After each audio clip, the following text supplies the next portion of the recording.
7 after 8 o'clock, our first guest is Fasiha Hassan, and she's going to be talking to us about lots of interesting things regarding, obviously, Gauteng, the Gauteng province, being the ANC Member of Parliament for Gauteng, her views on the GNU, where South Africa is headed for, and also being an amazing inspiration for young people in the country, and should imagine globally as well. Fasiha Hassan, Assalamu alaikum to you. Welcome to the program.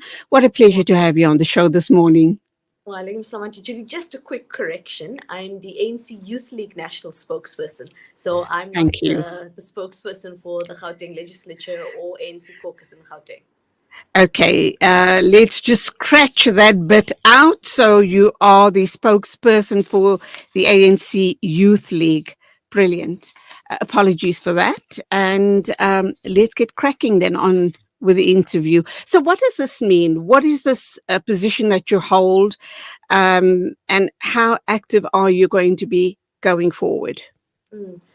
Jazakallah, Auntie Julie, and the team at Salam Media. It's so wonderful to always come back to the community that one comes from, the community that shaped you. I've now transitioned from the Gauteng legislature to national parliament, and that's obviously what everyone's been seeing and sort of what's been going on. And this week we're actually doing induction and training. So, things are starting to really feel real, and things are really starting to come together. I think everybody knows we started in the student movement, but it's also translating from activism in higher education, starting at the time when I was in the Muslim Students Association, and of course moving to now. We're all still waiting on committee appointments. Of course, we all have our preferences, but I think it's safer just to wait to see where we are deployed and where we're sent. But effectively, over the next 5 years, depending on those committees, we're going to be conducting oversight, lawmaking, and the third point of public participation, because we are the link between the public and, of course, yes, the state, but also parliament, right? And as of on Sunday, we saw the president, he's announced the executive, and there's some really, really wonderful young people in that executive across political parties. So I think it's quite an exciting time. It's also a time, I think, where we as elected representatives must also rise to the occasion. I think we've seen a lot of clownish behavior in the past, and I think we're hoping to, going forward, see a lot more level-headed kind of politics. And I think the fact that we're sitting with this particular GNU, with all of its other criticisms, does show that there's a lot more maturity that's starting to happen in our political sphere. So, Fasiha, lots of people, including myself, have expressed views around the cabinet, feeling that it's very bloated and we have way too many deputy ministers in cabinet. And is there truly a role, or should we be having deputy ministers? Of course, in certain very high profile, heavy portfolios, you would need a deputy in place. But if you look across the board, with certain portfolios, I personally feel it might not be necessary. Your thoughts? Auntie Julie, in an ideal situation, and generally speaking, we definitely agree one doesn't want to have a huge cabinet. I think this is a unique circumstance in which, with the Government of National Unity, we're trying to include all the different partners. But the other benefit, and I know it's a more long-term vision or long-term look, is that when you have a number of deputy ministers, you're able to groom and create a succession plan. So you don't also want junior people to become ministers in critical portfolios. So I think in a different situation, I think you would have seen a smaller cabinet. I think that was definitely part of the plan. Also, if you looked at our manifesto and what the intentions were. But unfortunately, you're also dictated by the situation or the circumstances of the day. I don't think we're always going to have such a large cabinet. I think that, like I said, it's a particularly unique circumstance. But now the question does come. What are all of the different deputy ministers and ministers going to do? And one of the things the President Ramaphosa has been quite clear about is when they sign service level agreements, those have become public. There's opportunities for us to hold each other accountable. And I do think that in this particular circumstance, because it's a little bit of a mixed masala, it's like the garam masala that we all put into the pot. We don't quite know what's in the mix, but everyone's in there. And that's kind of what we have now, to give a different analogy. So frankly speaking, it is larger than we would have wanted, no doubt. But I think that with everything that we're trying to deal with, nobody can say that they've been left out. And nobody can say that they haven't been given important responsibilities. And I think this is also going to be an important test of other political parties who've always had a lot to say. And now we'll be able to actually take a look at what they'll be able to deliver. And I think we shouldn't look at this as a complete set forever.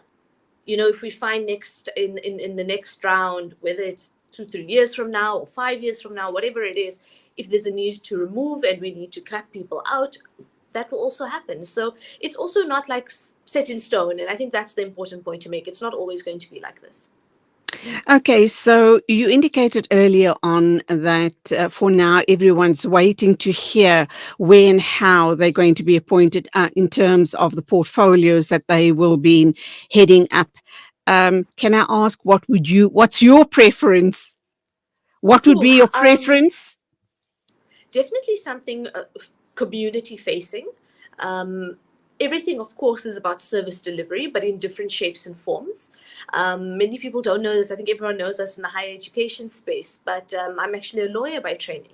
And so I would really love to go into the justice space, but also because we need to really do a lot of work in further capacitating the National Prosecuting Authority, the SIU, the Hawks, and those are huge institutions that if we can get right, ANCYL, into our community, there's serious work we can do in the fight against corruption. So in an ideal world, inshallah, hoping one can serve on that committee. But wherever we go, I think my only request, and probably most certainly dua, is definitely just to have a community-facing portfolio. That's what brought me to this particular seat, activism, and I'm hoping to, inshallah, continue that, even if it is not necessarily in a committee that one would have chosen. But I'm definitely looking forward to mainstreaming beyond what everybody already knows me for. Inshallah, Amin, we do believe strongly that you are one of those people that will deliver. So our duas are with you. Before we go for our ad break, you speak about your preference for being involved somehow or the other with the Justice Department or the justice system, because you do come from a legal background. You are a lawyer by profession or qualified as a lawyer. I'm kind of wondering, and you touched on corruption. We do know with the Zondo Commission, a lot of corruption was unpacked, and certain stories don't necessarily break in public regarding prosecutions. There is also the perception that the NPA hasn't been as active as they ought to have been in the time of Thuli Madonsela.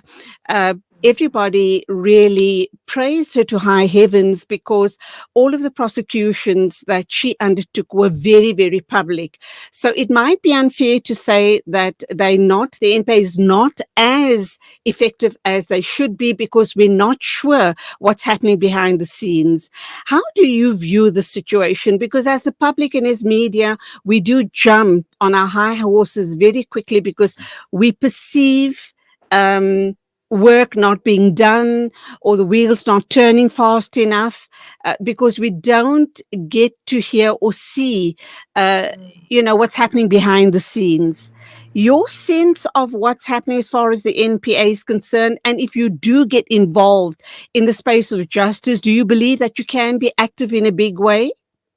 I think the first thing to note is the NPA and a number of criminal justice systems within the state had been hollowed out. And it's not just the NPA, it's also about capacity within the state to prosecute. So the SIU, for example, the Hawks, even if you look at the state intelligence, there's a number of different bodies who've really had the carpet pulled out from under them. And we're seeing that, right, in live action. The fact that we are all not happy about, of course, the wheels of justice move slowly in our very bureaucratic legal system, and that's just in any country. It's not even a South African problem. But the reality is, I think we all do want to see action from the NPA, and we're starting to see it, and it is moving slowly. But that's exactly why I think in an ideal situation, I would like to serve on that committee, because I think there's so much work that can be done structurally way to change society. I mean, even if we're talking about the fight against corruption, yes, but even in terms of criminal injustice, if we can get the SIU and the forensic labs and all these different institutions that fall within it, if we can get them back on their feet, if we can get them more autonomous and more independent and more efficient, it means that any person who's had something really terrible happen to them in terms of the criminal justice system, they can get recourse so much faster. And that's actually why I think it's important. So yes, the committee is going to play a role in terms of oversight, but I think the important thing now is having a committee and a group. If you look at also the new Department of Justice, you've got some real heavy hitters. Andries Nel, for example, is someone who served as in these portfolios before. And you've also had a team that's really done an incredible job to capacitate. This is the important part, the behind the scenes, making sure that the NPA and all these different organizations have what they need to run well, and then to ensure that they actually do their job. So it is a new space for me. I may be a lawyer by training, but I think those who will be watching this know that we trained for practice, or maybe we're not always that well trained for practice, but the reality is you're not trained to run organizations such as the ones I've mentioned. So it is going to be a challenge, but I think one of the reasons why one wants to serve on that committee, apart from a new challenge, is to say, well, what can we do systemically and structurally to help people? Because when you're in these positions, you're not thinking about 5 people. You're thinking about how do you change 60 million lives, inshallah. Wow. And of course, for the better. And I think that's where we're hoping to come through. But I have no doubt it's going to be a challenge, and we'll have, inshallah, many interviews, maybe unpacking the nitty-gritties once one finds their feet in terms of what needs to happen and what we actually as society need to do to also support the process. Okay, great. Let's go for that first ad break. When we come back, I want to talk a little bit about Glenys Breitenbach of the DA. Obviously, I want to talk about the DA's role. I want to talk about what our opposition MK party, how do we perceive how vociferous they're going to be once, it's business as usual as far as Parliament is concerned, and a whole host more. So please stand by. And these days, with all the distractions, when do they even get time to study? As a mother, all I can really do is make sure they have all they need to perform at their best. That's why I choose to include Sunfoil, triple refined pure sunflower oil with every meal I make. Naturally cholesterol-free and approved by the Heart and Stroke Foundation as part of a balanced eating plan. So whether I'm cooking, frying or baking, I know every dish will be a wholesome one. Sunfoil, now we're cooking. Contact Lenasia Livestock and Poultry for all your sadaqah, akika and kurbani requirements. We offer clean, hygienic abattoir style and refrigeration facilities. Sheep, goats and cows are available at competitive market-related prices, direct to the public. We slaughter, slice and distribute in your behalf. But that's not all. Introducing Meat Masters Halal Butchery, our sister company situated on our farm in Lenasia. Unbeatable prices on lamb, beef and chicken. Lenasia Livestock and Poultry. Livestock is our business. We are Sanha approved. Telephone 011 857 1774. Call now. After the recent attacks on Gaza, many families have been displaced with their homes left destroyed. Through your donations, our teams are on the ground in Gaza, providing support and delivering necessary aid to families affected. The people of Gaza need your help. Give hope. Donate today to Penny Appeal South Africa. www.pennyappeal.org.za 031 1100 573. We are here on the ground with Penny Appeal organizations in Gaza. Discover the Africa of your dreams and surround yourself with her spectacular beauty. Relax beneath her serene sunsets and explore wildlife at its natural best. It's where the pride of Africa comes together. The Kwantu Private Game Reserve. Get to know the Big Five or cruise on an elephant safari game drive. Interact with lion and tiger cubs and enjoy world-class halal cuisine while we pamper you during your 5-star stay. Indulge in the true African experience. For reservations, call now on 042-203-1400 or visit kwantu.co.za. The Kwantu Private Game Reserve, the place of gathering. Valley's Motor Spares. We supply motor spares and accessories for all makes and models of motor cars, LDVs, bakkies, trucks, and earth-moving equipment. We deliver on time, every time. Please contact us via WhatsApp on 014-592-0925 or call 014-592-0925 or visit 28 Zenderling Street, Rustenburg. Remember the name, Valley's Motor Spares. Connect and stay ahead with Salam Media. This is Salam Media, coming to you live from South Africa. Welcome back. It is exactly 8:23 a.m. I am talking with Fasiha Hassan and so much more to unpack with her. We have at least, I think, another 10 minutes, between 5 to 10 minutes. So let's see how we can move along. Fasiha, you mentioned the SIU, you mentioned the Hawks. You also indicated, and we're all aware of it, of course, that, these institutions have been hollowed out to the point where obviously they were at breaking point, and that is why the NPA was not perhaps as effective as we had liked them to be. Going forward, are you confident that we can get back on track? And then coming to Glynis Breitenbach, she was with the NPA and then she left them to join the DA. I personally felt at the time that it was a great loss as far as the NPA is concerned. I'm wondering how effective she has been with DA. And I know that's not your party, but you are so au fait with politics right across the board that I'd like to hear your thoughts on another very dynamic woman, and that, of course, is Glynis Breitenbach. First, I definitely think it's possible. The reality is that we had a very functional system and it had its flaws, maybe from that first President Thabo Mbeki administrations. They had their flaws, but they were very functional. And so it's most certainly possible to get back to that space. And I think we actually, in terms of structural placement, we're very close to that, right? That's the first thing. The second matter is that Honorable Glynis Breitenbach, yes, she's from the DA, so it is a different political party. But I think we've all seen her as a formidable public representative, somebody who's really, really well read in this particular field, having come from the NPA, but also as somebody who's really pushed really hard. And I think one of the things, if it does come to fruition, this particular portfolio is also about 2 points. The first is, of course, about holding each other accountable, but also about learning. One of the things, Comrade Mac Maharaj, who I think we all know is a strong stalwart, he writes quite a lot. He says so often we look at each other as enemies, and we are very ideologically opposed, most certainly. But there is a number of elements that can be learned from people who sit on the opposite bench to you. And the reason why I mention that is that we want to become more effective in our oversight. The Government of National Unity has presented a unique challenge to us as the ANC. We are no longer a majority party who can lead on their own. And so in many ways, one must be agile. We must grow, we must adapt. And there will be most certainly ideological clashes. There will be, no doubt.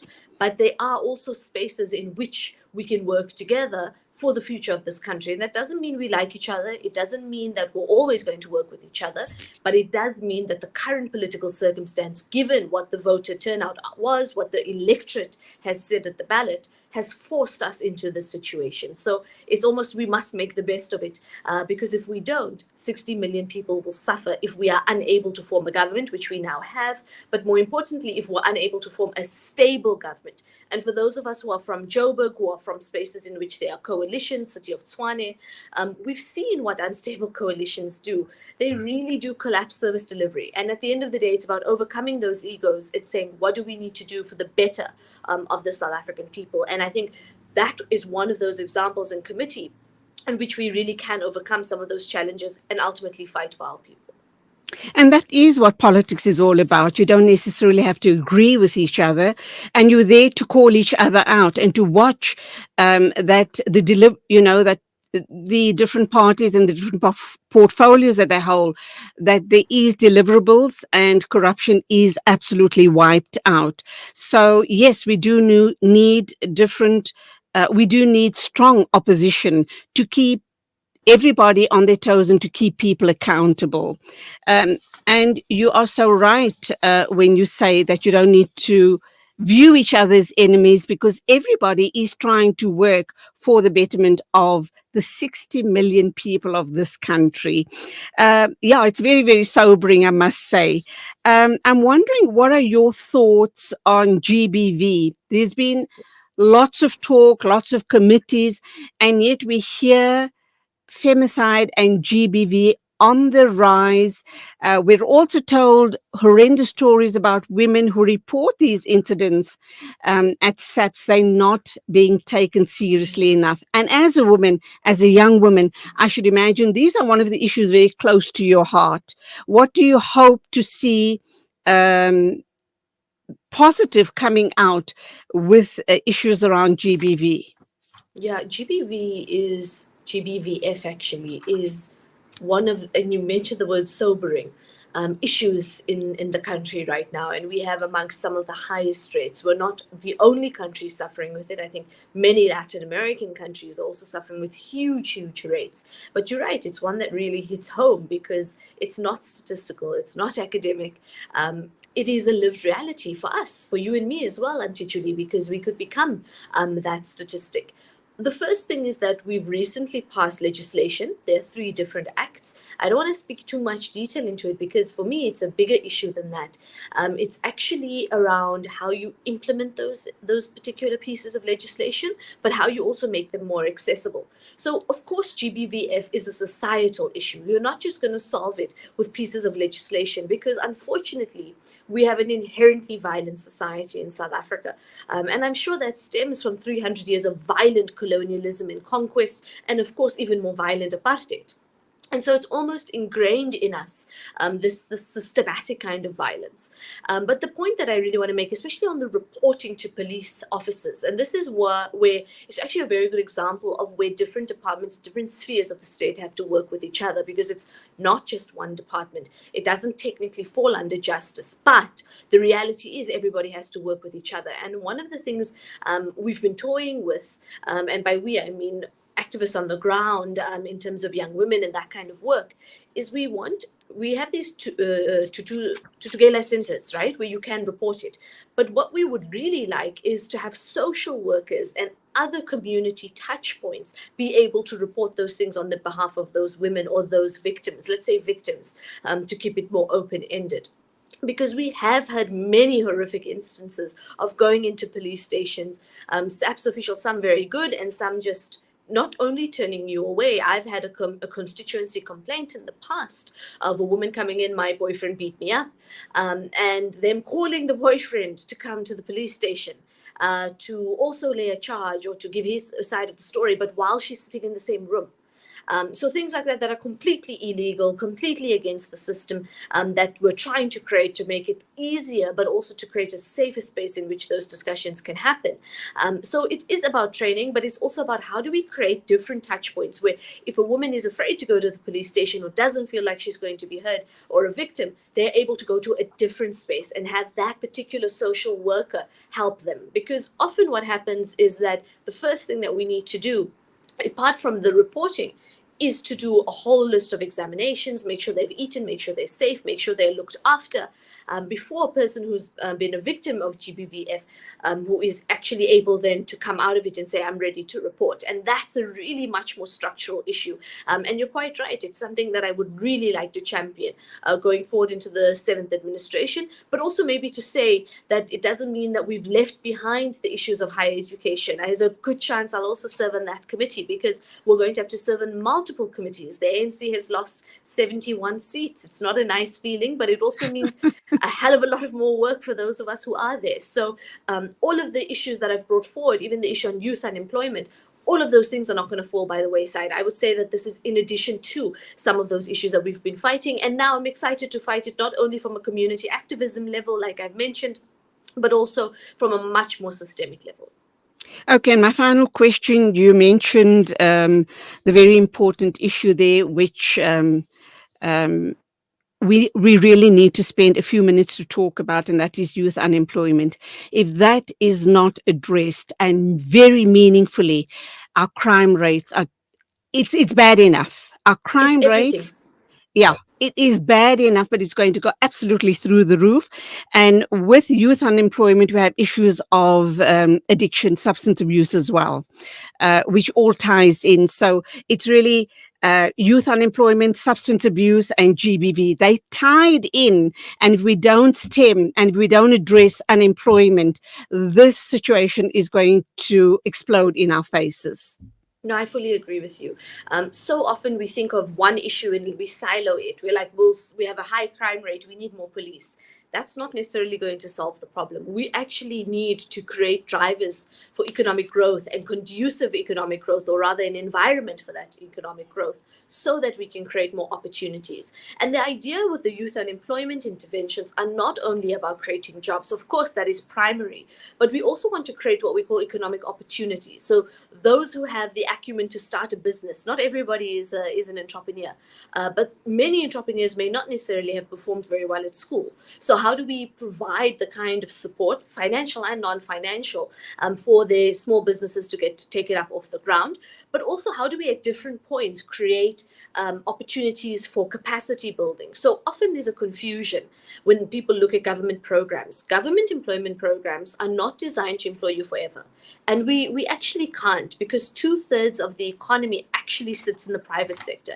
And therefore, not necessarily 2/3, but a large majority of our jobs do need to come from the private sector. But we want young people, especially those who haven't had opportunities, to get some level of job experience to add to the CV, so that when they apply in the private sector spaces, they are actually able to garner those positions. And the biggest victory up to now on that has been the removal of experience for entry-level jobs. We've done that across the public sector. We've done that across a number of different sectors, but we haven't been able to do it well enough in the private sector. And I think people who are listening to this will know, you apply for a job, they want 5 years experience or 10 years experience, but you can't get a job to get those 5 or 10 years experience. You know, it's like literally a cyclical problem.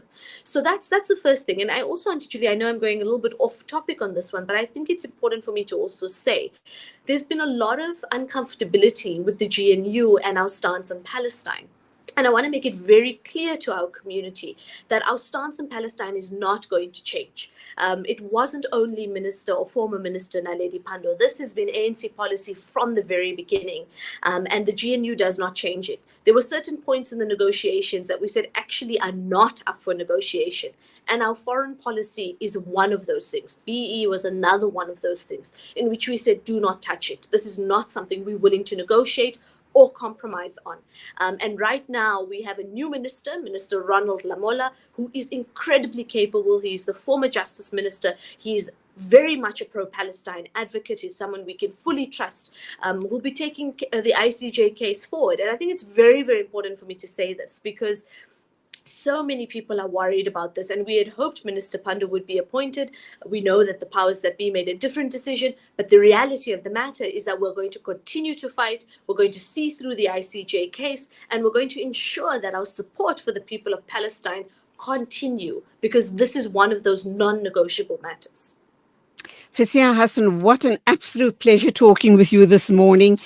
I can hear the passion and the energy in your voice, and I do know that you're going to rise to the occasion and you won't disappoint not only the Muslim community, but all of South Africa. May Allah subhanahu wa ta'ala be with you. Thank you. Go well. Our du'as continue with you. Assalamu alaikum to you. Jazakallah. Thank you. What a refreshing young lady with so much of energy. She gives me hope, absolutely hope that South Africa is going to get on top of it, all its problems, inshallah. It is exactly 8:36, News and Views moving along. Please do stay with us. Our next interview is going to be looking into the insights of the new MECs for Gauteng.